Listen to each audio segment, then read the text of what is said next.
Night, night before the Boston College game. Your 5-0 fifth-ranked Clemson Tigers take on Boston College tomorrow night inside of in Chestnut Grove or Chestnut Hill. Yeah, they call it there in Boston. Grayson, what do you think about tomorrow night's game? Well, tomorrow night, I've had a lot of people, like friends and family, being like, "Man, this could be a trap game." A lot of people are a lot of emotion. The last worried. 2 games, yeah. You go on such a high for the last 2 weeks. You have such a focus, and then you have a team like Boston College that a lot of the people I believe predicted would have relative success this season and have kind of underwhelmed in terms of expectations. I'm not as worried as people are about this game. I don't know your thoughts on that. Predictions, but as far as Boston College goes, for me, it all goes to the quarterback, Djokovic, and Zay Flowers, the wide receiver. But I think the issue they had this year so far has been offensive line play, and I think it's starting to shore up a little bit. They had a better game last week with an upset win over Louisville by 1 point. They started to get their passing game out there, but they still had a lot of mistakes and they gave up a lot of points. I'll be honest with you. When we get to our pick section, we'll talk Clemson, Boston College, and scoring everything. But I'm with you. I think it's going to be a Clemson win, and it's not going to be as hectic as everybody thinks it might be tomorrow night in Boston at BC. Tomorrow night, there's a song "Taking Care of Business." I feel like it's exactly going to feel how it's going to go. Yes, the King used to have it tattooed on his wrist. But hey, guys, talk about a little bit of Clemson sports this week. Things going on. The soccer team's about to crank it back up. They went up to Chapel Hill and beat North Carolina in conference play. The volleyball team is back in action. Fall ball starts soon with baseball. It starts soon. Eric Bakich and his team, his first Clemson team, will be out on the diamond and playing some exhibition games this fall. Got lots of good stuff going on right here. Campus is buzzing around. The leaves are changing. After last week's game, I mean, it was kind of a big breath of air. And I mean, the atmosphere at the Valley last Saturday night was something else. That was, I think you and I can attest, being in the box. The box was literally shaking when you hear the "We Will Rock You" chant. Everybody was getting super amped up. This was an emotional game. It was revenge across the board. Game day was electric here on set at Bowman, and it was just an unbelievable. It's one of the most hectic but most exhilarating days I've ever been a part of on campus. It was something else to see the Valley light up like that. The cool lighting effects they've added to the game over there and everything. Which a lot of these schools around the country have added that new lighting effect everywhere. So you see it everywhere, not just Clemson. But it was a great environment for a game. A great result. I think we saw a lot of things happening. And again, without some key players on the defense, we didn't see Malcolm Green. We didn't see Xavier Thomas. We did not see Sheridan Jones. And we still had, and went up against the ACC. It's one of the ACC's most prolific passers and came out pretty well because I think he only threw for like 250 yards. Yeah, Devin Leary struggled a little bit. I think Clemson made an emphasis to make sure he's not going to pick us apart. He's not going to be able to make his reads. The defensive line came to play too. You had guys like Miles Murphy, Barrett Carter coming off the edge. You could really attribute to these guys. No, Brian Brzee too. I don't know. Well, I think the different they were able to affect those guys because it was a different passing game. NC State is not one of those guys that's going to choose that long mesh point play action and wait for their guy to get one-on-one coverage down the field before they pull it and throw it. They're a little quicker to get the ball out. So the Clemson guys just kept everything in front of them all night. You saw a little bit of cushion when a couple of the freshman safeties got in there and they left a little cushion because they had to. But I saw a lot of really good press play going on the defensive end and the back end, and a lot of defensive line to get sacks, get in there and force pressure. Tyler Davis sniffing out screens all night long was amazing. I mean, every time he turned around, if there was a screen out there, Tyler Davis was in the middle of it. Yeah, Wes Goodwin said that Tyler Davis's intelligence is one of the most underrated parts of his game. He's just a guy that's seen everything. Everybody keeps comparing him to one guy, Grady Jarrett. And it makes sense. I mean, I've been saying it since he came in from Florida a few years back. He's a great kid. He's always smiling. And you've never seen Tyler Davis other than smiling. He's always got a grin on his face. And he's been around. He's struggled through a lot of injuries through his career. But great to see him have a good game last week. Again, Antonio Williams was productive. Tight ends were productive. DJ, again, guys, 70% passing. The guys at 11-1 TD touchdown to interception ratio right now. Last year, he threw 10 touchdowns all season. Yep. And threw 13 picks. So this year, he's really flipped the script. Very efficient. Running the offense, knows what he wants to do. Very decisive in the run game. We call him Shifty around here. Shifty Cinco. Swifty. Swifty Cinco. There you go. He's a little shifty and a little bit swifty. So he's Swifty. There you go. Swifty Cinco. So I rewatched the game, Gary. I watched it a couple times myself. And Barrett Carter, Agent Zero. Something I noticed Agent Zero's got that's the new nickname. Agent Zero is Barrett Carter. Barrett Carter, take notice. Your new nickname is Agent Zero. Hashtag Agent Zero. Love it. Something I noticed about the broadcast pointed out too is NC State played a lot of zone coverage, and they were asking 8 asking DJ to beat them, read. Yeah. and he made the reads. He took everything the defense This is was what he giving him. couldn't do last year. Right. Teams played the same defense last year. He would drop 8 in coverage, and he would get confused. For one, no one was getting open because he didn't have quite the receiving core he has now. Now he's got guys flashing open. You got a Braining still sliding down there in the slot when they slide him out. They were even taking Davis Allen and pushing him out wide at points. And just making these linebackers and stretching these defensive backs, because now you have to account for that tight end in the Clemson offense. It's something you didn't have to do last year. Not just one, but two. Correct. You have them both on the field, and then you got 2 tight ends, 2 wide receivers, and defensive back. That's 5 guys you got to account for in the backfield that could be playmakers. Oh yeah, and Shipley too. I mean, one of the plays of the half was that read where DJ. It was his 5th progression. Shipley decided to take it down. Like a wheel route, but it was just an improvised wheel route. Yeah. He just kind of slid out of the backfield after pass coverage, after he chipped the linebacker and found himself free down on the sideline and took off. And what a pass by DJ, and what a catch! Absolutely. Again, he fell short of the goal line, but next play DJ took the ball and scored. DJ's counting for a lot of points, being very efficient. He's being what a quarterback's supposed to be, a leader. And that's what I'm seeing so far this year. That kid is a leader this year. That team follows him. As DJ goes, Clemson goes right now. Yeah, I think everything that this offseason has been predicated on was how was he going to play? How was he going to respond to the noise? And he's done that. He's exceeded my expectations personally. He's played so well. He's been able to be a real just manager of the game, a student of the game, studying the film, dissecting defenses. I think that Wake game was the true coming out party for DJ for a lot of people that missed it. Just saying, oh, this kid's still special. This kid's still got something in him. And I think the momentum's carried. The whole team's been saying, hey, we've seen it all offseason. It's just taking a matter of time for the nation to take notice. Hey, just to spin the topic just a minute while we're here, let's talk a little recruiting today. Clemson offers a wide receiver out of Daniel High School. I think it's Mishon Pace. I'm not sure that. I'll double check. But hey, the Eagles recruiting bell is on hold. He's a wide receiver, 5'10", previously committed to Virginia Tech. I think as a DB, has offers to like App State, Coastal, a bunch of the Southern Conference schools, and the American Conference schools. And he's non-Power 5 offers. He's got a bunch of them, but Clemson decided to offer him today as a slot receiver. And I might be, I think like Mishon Kelly. I think that might be it.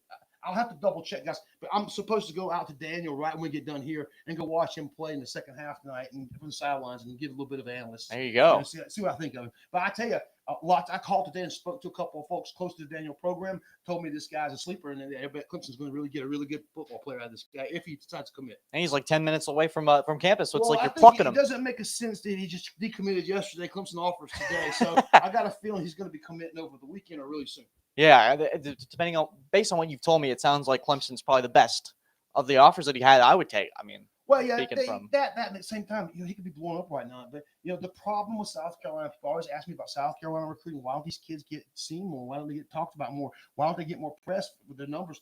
It's the competition level in the state. I mean, it's been a big problem for years and years and years. You got such a fractured football community here that you don't have really powerful sections of the state like you used to have when I was a kid back in the early 80s and late 70s and stuff. But it's getting there. You start to see teams starting to build some stuff up. Yeah, absolutely. I mean, I had a couple. You come from a school, a school down in the southern part of the state, and just like Sam Hartman came from Ocean Breeze, what's it called? Oceanside. Those academies alone are setting up programs, that are rivaling some of the old schools programs like Somerville High School and Somerville, yeah, big powerhouse back in the day with McKissick. Well, McKissick's, he's a legend. Yeah, more high school football games than anybody in the country. So yeah, quite the understatement to call that man a living legend. Yeah. John McKissick's great. His grandson played on Clemson's quarterback for a couple of years. Huh. Yeah. But going back to reviewing let's review last week's game a little bit. Talk a little bit more about it. Defensively, I think they gave up a few passing yards, but man, they shut that run game down. They allowed 30 yards rushing on the whole night. I think it was 1.7 yards a carry on like 30 attempts. It was pretty bad. For them to make NC State that one-dimensional was what allowed them to be able to really, really hone in on that pass game and push it forward and keep it in front of them. Yeah, I was really impressed with what Wes Goodwin was able to dial up, just making NC State's offense one-dimensional, which is really a key for success in a hostile crowd like Clemson's, making all the noise. We predicted a couple false starts as well. Yeah. Really set them behind the chains. Based off of Wake Forest's game and just the turnaround that he had personally, very impressed with him. I think Herb Street said he had one of the best coordinator performances of the week. Great job. He complete spinner. That's why you heard me say, I was a little bit critical of him the first couple of weeks, and I said, look, I'm gonna give him a chance here. It's his first couple of weeks. He's got to learn to play and flow with the game and figure it all out. But he's starting to get there, I think, real quick. the thing I think I noticed about the game that really just stood out was Barrett Carter's play. Mhm. Again, the first defensive play of the second half was a blitz sack. Right there, he comes from the blind side and takes out Devin Leary, and that kind of set the tone for the rest of the game. For some otherworldly reason, Devin Leary held on to that football. How? Everybody's like, how did he hold on that ball? Because, I mean, he did not see that coming. He got plastered. That poor kid went home with some sore ribs and some sore shoulders. He was hoping his girlfriend was being really nice and rubbed his shoulders all week. Because I feel sorry for Devin Leary after the pounding he took last week. Because when he was throwing the ball, he was getting drilled. Yeah, I mean, he was minute seconds away with getting the ball out a few times and really getting drilled. KJ Henry laid into him a couple times. KJ Henry's had a heck of a season, hasn't he? He's been not just leadership, Talk but about a guy making skill. some steps up. Yeah. With the loss of Xavier Thomas, as long as it's been, we all thought we'd get Xavier back in the weight game, and we thought we'd get him back last week. We're still questions about him coming back this week. We don't know. We hear he's traveling with the team, but we'll find out tomorrow. We will. We're gonna have someone film their departure tomorrow. I get somebody to run down to the football facility when they load up on the buses, so we can film it real quick. All right. And film them loading onto the bus, and we'll see if Xavier gets on the bus. If he's on the trip to go up, that means he's putting suits on. He's wearing cleats. There we go. Yeah. Yeah. You don't get on the plane unless you're wearing cleats. That's right. Touchdown. The DJ. There was a nice picture of Swifty Cinco. Yeah. Making they landed today, so getting ready to go. I'm really excited about this Boston College game. It feels like we can almost like we've been holding our breath for the last 2 weeks and kind of just exhale a little bit. Yeah. But we want to get into this Boston College game a little bit, just kind of the Boston College again. Djokovic, Zay Flowers, the defensive side of the ball is really not able to hold up to what they are, and their offensive line is very young and very very porous. Had a bad season so far, and I don't know if last week was the outlier or the rest of the season was the outlier. Let's find out. Because they haven't put two back-to-back weeks together where they really look like a good football team. He's had a really hard time up there getting that team to fall in from injuries to transfer portal to all the other things that have happened there in the last year. Yeah, I was really impressed with the group that they brought up for Charlotte and ACC Media Day when we went up there. And I personally believe Boston College was going to be a problem this year. The team on the road that we faced was going to be a problem. Offensive line. Yeah. Notoriously, Boston College has always had an offensive line. You never had even questioned it. You never even thought about it. But they lost so much to the transfer portal. They weren't able to really fill those spots back up. And you can have the best quarterback in the world. But you ask Cam Newton, you have the best quarterback in the world. If you ain't got offensive line to block for him, you ain't got nothing. Yeah, the most notable loss was Zion Johnson, who got drafted to the Chargers, who's had himself a heck of a season this so far in the NFL. So having to replace that kind of production is always difficult. I mean, Clemson would know too, just having to what it's like replacing offensive linemen. Just that continuity is key. We've learned the most. Well, look at this season compared to last season with Clemson's football team. Look at the pass protection. Look at DJ. He's not even getting touched. Against NC State, he had 10 seconds a couple of times. I'm literally sitting there counting off 10 seconds. He's holding the ball, just standing in the pocket, turning, looking, whoosh, gone, find one. And that's just the stuff we didn't have last year. And why? Because you didn't have the same five guys communicate. It was rotation, constant. I've seen guys that I was really hard on at the first season starting to really bloom and blossom in the last two football games. You know what I'm talking about? Absolutely. Yeah, we've heard that. We've had those conversations up there, but they're also doing something that's really interesting with what Streeter's calling. He's pulling a guard, he's pulling a running back, and just seeing like dare them to try to break. Riley play that they built up in Oklahoma, where it's a quarterback power where you pull a guard and running behind it, and you got your running back shooting the gap at the same time. So both linebackers are getting blowed out at the second level. So once you go through the A gap, you'll see one lineman go through and take out a linebacker over here in the mic, and then your running back will go out. He's either going to take out the safety blitzing, or he's going to take out that will linebacker coming across, and there you go. And yeah. It opens up a little hole, boosh, he's into the second level, and it's up to safety to make the tackle. And there goes DJ. Yeah, and that's what you saw the other night. On that one run where he went out for like 37 yards, it was the same play. Yeah, it's something that Streeter's dug into his bag of tricks for. I mean, when you talk about that bootleg play. It's a simple play. Yeah. It's just a quarterback power with a guard pull. But, I mean, in RPO football, you never pull your guards. You just shoot them out the world and they miss his own block. You know? Yeah. So we'll probably see that a lot this week with Boston College. I actually expect the running backs to get heavily involved this week too. It's a strange place. Right? I've been there a couple times to cover games. The press box is tiny. The building is tiny. The people are really cold, and it's Boston. Let me tell you, it's Boston. Unless they know you, they don't want to know you. Okay, and it's just that's the way it is there. That's just how they are, and it's a strange place. Every time I've been there though, it's been freezing. Yeah. Freezing. But Probably not in October, though. No. We went in November. And Oh. I'm talking about we had game day there, too. It was freezing. It was raining. It was cold. It was awful. And that night was just so cold. There was ice on the field everywhere. It was crazy. You just you shivering over there with the press box? Just...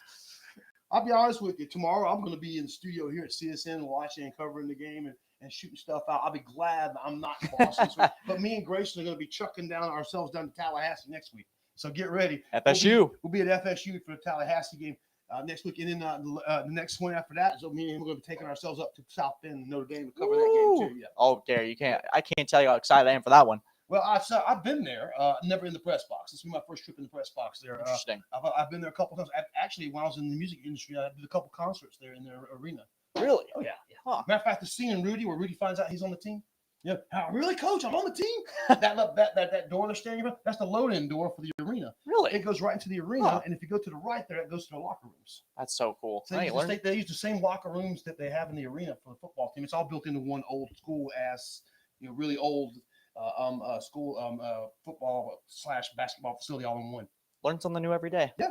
I'll just do that. I've been there many times. It's a great place. Beautiful campus. Absolutely. So we looking down the road of the schedule, Boston College, and then Syracuse is going to be coming up. 5-0. Yeah. Hey, who they got this week? I have. I believe it's. It's a good team though. I would love to be able to. I think it's on our list, isn't it? I don't think. Hold on. I'll check my phone while we. I think it's on our list of games to call. Syracuse. They're not on our list. Maybe they're on the bye this week. Maybe that's it. I believe they are, and I think 5-0 they play after the win over Wagner. Big deal. And I'll be honest with you, when they come to Clemson, it's a different animal. I've seen the same kind of Syracuse team show up 5-0 at Clemson and get whacked. And I got a feeling we're not going to go ahead and call that one, but kind of the same MO. That's what I'm looking at. They're going to get jumped on because what's going to happen is it's going to be 7:30 to this week, 7:30 next week, and if Syracuse wins, it goes 6-0. It's 7:30 again the next. Oh yeah. It'll be another headline game. It'll be a noon game or the 7:30 game. You know, one of the two headline games of the day, and you can guarantee the Valley will be on top of those poor guys from the Orange. Now, they'll talk about tomorrow. BC, it's the red bandana game. Yeah, emotional game. Lots of emotion there. Great story if you've ever went and watched the Gene Wojciechowski story on ESPN about the red bandana and how that went about and how that brave young man went diving back into the World Trade Center to save people and lost his life doing it. And they I can't remember his name. It's top of my tongue. We've seen him many times, but a great story and a great tradition. Also, the leather helmet game, which Clemson has won every leather helmet but one. Yep. And, and we met last year at the ESO Club. We did the show, and we had the guys from Boston College that are in charge of the leather helmet. They came up with it. The Boston Athletic Club, their boosters. Okay. They were on the show last year. Really? And they brought the leather helmet on the show and told us the whole story about how they approached Clemson about the leather helmet and how they started that tradition a few years back. And I think the first time was like 2007. I think C.J. Spill was the very first winner. Really? Dabo's first year. The history, man, of this game. 2008, yeah. The history of this game. It's crazy. Well, because these guys actually used to play back in the 30s and 40s in bowl games and stuff. And it's just kind of funny how they came back around. They had kind of an old rivalry going back to old school football back in the 30s, 40s, and 50s, And BC has quite a history of playing some good football back then. And they had some runs with some good quarterbacks. I remember a guy named Matt Ryan came from there. Oh, yeah. And Matty Ice was a heck of a team. And that was a good football team. That BC football team was really good. Yeah, BC's had some players come through that little chain. They just had a lot of coaching change turnover over the last few years. And Hafley, the newest guy, was an Ohio State guy. You thought he was going to get his system in there a little quicker. I thought with the transfer Jacobic a couple of years ago, and able to keep Zay Flowers out of the transfer portal was huge. But when you lose the entire offensive line, there you go. It doesn't matter. I don't care who you got over there. You have Michael Irvin and Troy Aikman, but if you ain't got anybody block for them, they're on their back. It's kind of hard to throw a football in it. Yeah, it gets a little difficult. I got that Clemson defensive line and linebacking core tomorrow night, and the fact that BC's having a hard time running the football too. Look out, guys. It's a recipe for disaster. Yeah, you're going to see what happened with NC State. You're going to see them bog down that run, and you're going to see that Tigers attack that passing game, and they're going to double cover Zay Flowers all night long. He won't see anything. Yeah, I think it'll be similar to Georgia Tech. Maybe they'll get a couple plays in just because of the skill of Zay Flowers, but it'll be few and far between, in my opinion. Right. So do we want to move on to our picks for this week? Let's move on to picks because it could be an abbreviated version this week, guys. Grayson's got an event to attend. I've got some other things to do myself. Matter of fact, I'm meeting a friend for dinner, a buddy of mine that owns a company over in Seneca. over at the marina here in Clemson. Oh, nice. That's so good food. I'm heading over that way for dinner here in a few minutes. And Grayson's got a bowling match. I'll just let y'all know he got to go bowl with his buddies, his brothers. His classmates. They're gonna have a little bowling competition up at the bowling alley. So we'll see how that one goes. We'll see how that one goes. Yeah. But let's get the picks. We'll get to the Clemson game last. Let's break them out. Go ahead. All right. So start us off with Tennessee at LSU. Ooh, I've been waiting for this one. LSU's getting their groove back, but Tennessee is on fire as of recent. Is it a night game? It is, I believe, noon. It's at noon. Oh, noon game.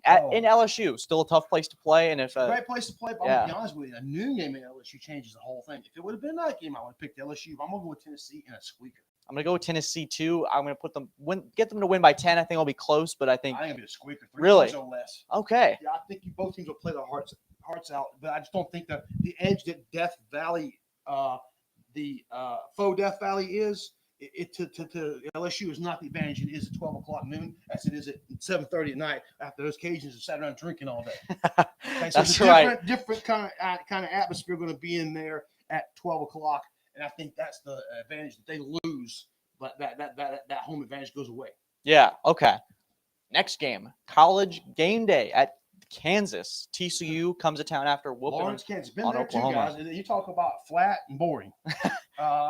There ain't nothing in Kansas, Missouri, or Iowa. I mean, when you get out in the Dakotas, it gets really boring, guys. You get to the mountains. and Nebraska, oh, God, this is gray and flat. But the same thing. Lawrence, Kansas, great story with Daniels, the quarterback, the coach who moved up from, he was at Wisconsin Whitewater, which had won a bunch of Division III championships. A boatload of them. They were like the North Dakota, of Division III. Yep. Every time you turn around, it's Whitewater, Wisconsin, winning all the championships. And he came up out of that school after winning all those championships, and he's done a great job flipping that program within 1 year. He really has. He really has. But that TCU program is coming in with Sonny Dykes, a coach that's been around for quite a while, comes from Louisiana Tech over to SMU, and now he's over here.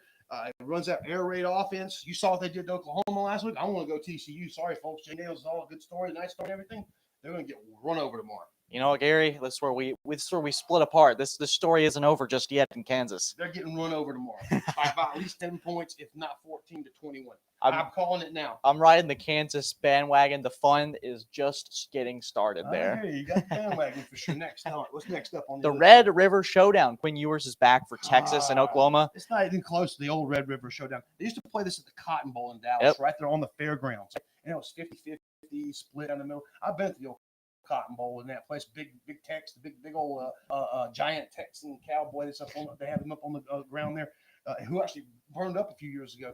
But this game has been notorious for years. Just like Oklahoma, Nebraska, Oklahoma, Texas were two of the biggest rivalries in the Southwest Conference, the old Southwest Conference, the old Big Eight.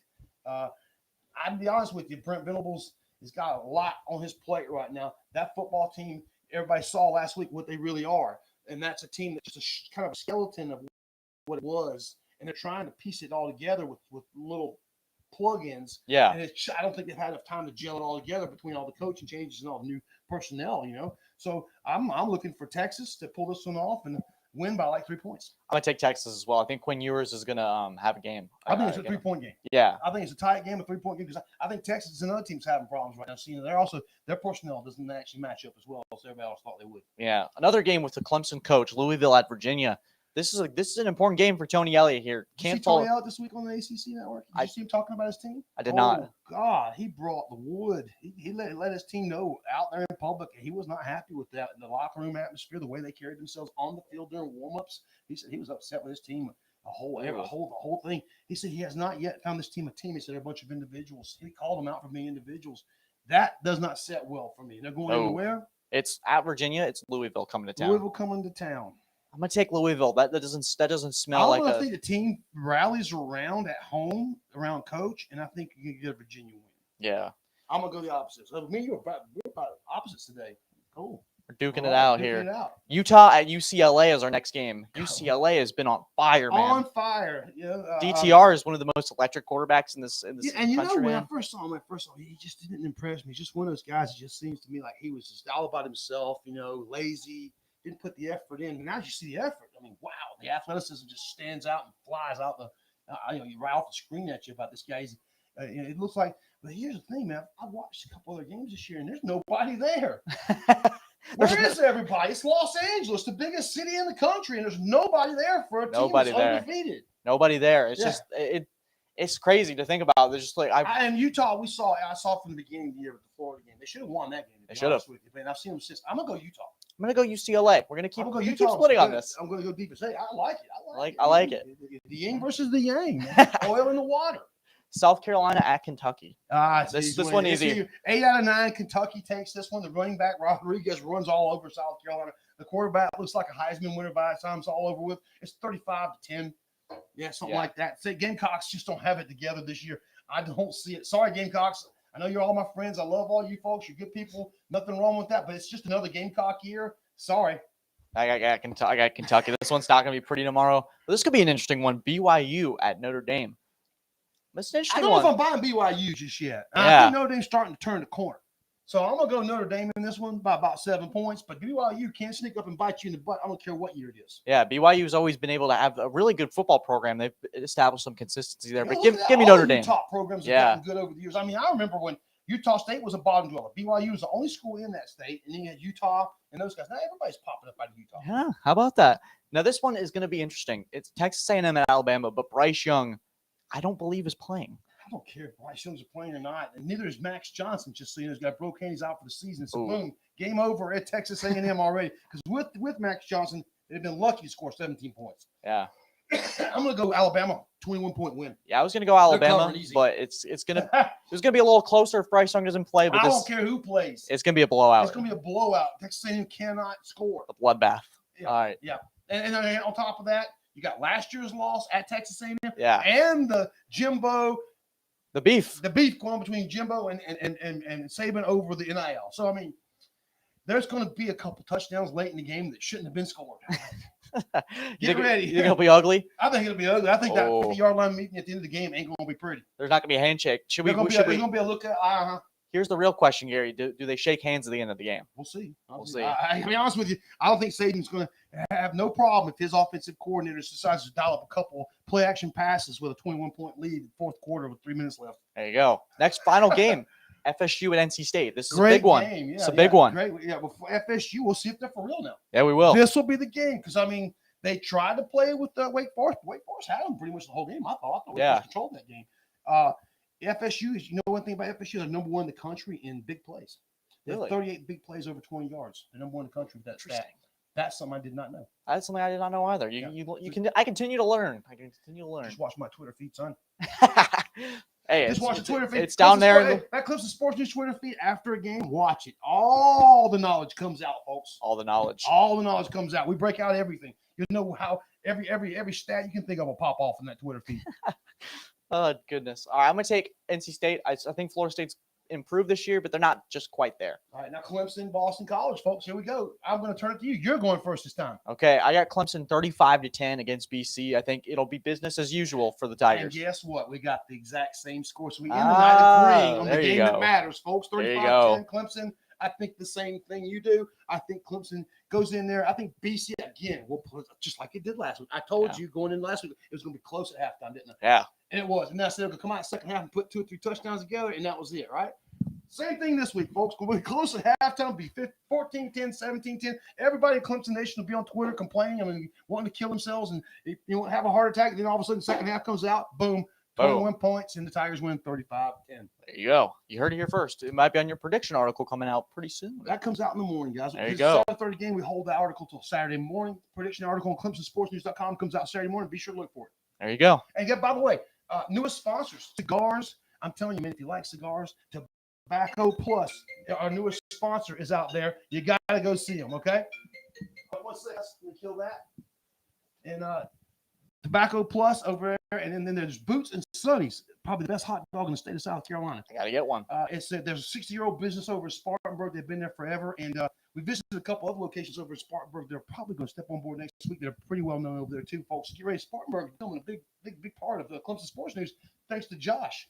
Yeah, Josh is the man, guys. If you haven't been aware of I Bleed Orange, his Facebook group, he He can sell anything. Yeah, he needs to go over to Orange. You go to I Bleed Orange, the Facebook group, guys. He's got ibleedorangeclub.com, and he's got the best toffee chocolate candy you've ever had. I got mine last week, by the way. I got to get mine from him. Yeah, it's great. I ate a whole bag sitting here. He came over after the game. We hung out, and I sat there. I ate the whole bag watching the game over. Yeah, it was great stuff. But, yeah, hit him up. He's got clothing. He's got shirts. He's got koozies. He's got coffee. He's got barbecue sauce. He's got everything you think of at I Bleed Orange. Josh, great guy. He's also in charge of our marketing. If you guys want to be a part of CSN and be one of our sponsors, reach out to me or Josh or even Grayson. Any one of us will be glad to get in touch with you, talk to you about being a part of getting in front of this giant Clemson audience, this Orange Nation that we get out here weekly and talk to. Absolutely, man. You don't want to miss out. All right, guys, listen. Everybody have a great night. It's Friday night's football. I'm heading out to see some high school football, then over to meet a buddy. Grayson's going to go bowl with his buddies. We're going to try to bowl. We're going to try to bowl. And you guys have a great night. Tomorrow is Clemson, BC, 7:30. Watch your college football. Have a great day. Can't wait. Have some good food. Have a good time. And go Tigers, guys.